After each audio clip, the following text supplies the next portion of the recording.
Hey everybody, Sayre at Nova Motorcycles again. This week we're talking BMW. This year is a 1976 R100, the 1000cc twin. It's the boxer motor that BMW is famous for, also called an airhead. Um, Basic motor that is kind of derived from their aircraft days of flat twin, meaning it's literally flat, much like a Subaru or an old Volkswagen.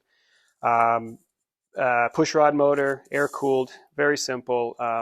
It's sort of the Harley Davidson of German bikes, meaning they've made the same thing since 1940 something, without too many changes other than improvements to the detail stuff. But the architecture basically stays the same.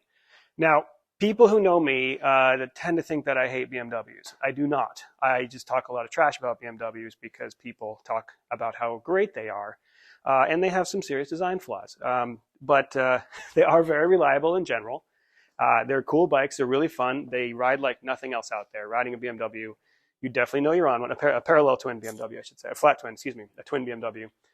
You definitely know you're riding one. It's got a shaft drive. It's got an interesting torque curve because very even firing pulses.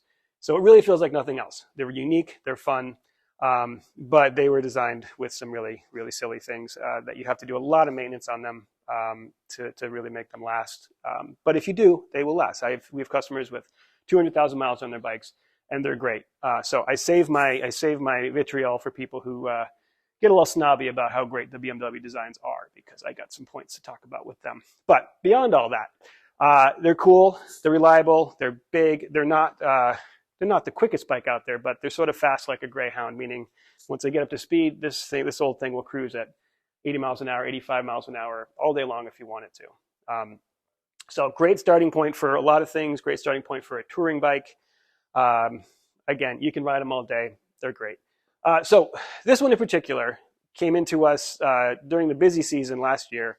Customer had it built as a cafe bike, and basically decided that he no longer wanted to ride a cafe bike. It was just too uncomfortable. So he brought it to us and said, I really would like to be converted to a Scrambler now.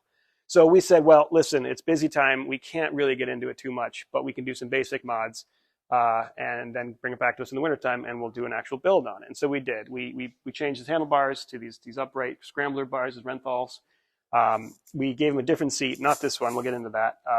But just a flatter seat and some minor, the wiring was not great on it, so we rewired the bike to function better and gave it back to him and said, ride it, and we'll come back in the winter. And so now here we are. So what we're doing is finishing what we started. This whole tail section is basically, this is not something we normally do. This is a purchased piece. This is from Sport Evolution in Germany, and they sell this whole kit. This is tail section with the seat. We have not done this before where we buy something to bolt on, but it was really well made, and we were going to do exactly this anyway. And we said, you know what, it'll save the customer some money. It'll save us both some time. Let's just do this whole kit and do it. So you could purchase these. We did. We're throwing this on. We have our own license plate bracket that will mount here and a tail light, and that'll go on there.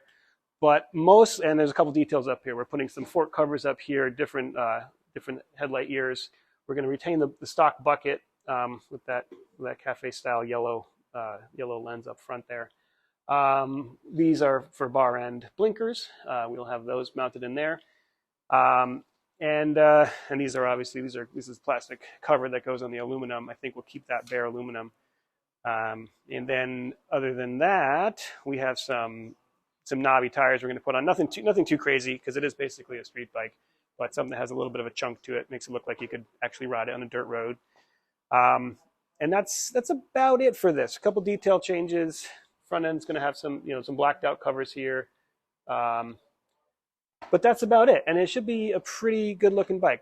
So what we do at this point is we mock it up to here, and now we're going to take the whole thing apart. The frame will go out to get painted. The tank will get repainted because it's damaged. I believe it's going to stay black, but I have to talk to my esteemed partner about that. He makes the color decisions. And we're just going to make it look like it was new, like this frame was supposed to be on here.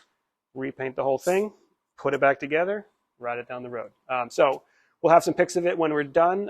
It's going to be a little while till we get the paintwork back, but we've done all the hard stuff, and now it's just ready to get disassembled and reassembled.